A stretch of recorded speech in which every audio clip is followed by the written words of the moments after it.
ஏய் இங்க பாருடா மூஞ்சி ஃபுல்லா பல்லோட வரான். ஆண்டனி தம்பி எனக்கு வேலை கட்டிச்சுடா. என்னடா சொல்ற? உண்மையா சொல்ற? இங்க பாருடா அவனுக்கு வேலை கிடைச்சிட்டான்டா.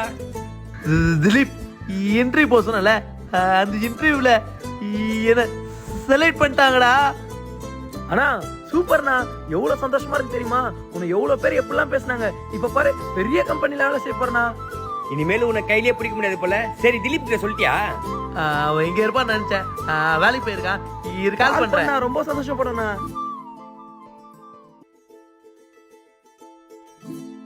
ஹலோ திலீப், இவ்வளவு சந்தோஷமா இருக்கு இப்பதான் பாக்குறேன். இன்டர்வியூ போக சொன்னல, அங்க என்ன செலக்ட் பண்ணிட்டாங்கடா. உனக்கு என்ன வேணுமோ வாங்கி தரேன்டா. சரா திலீப்,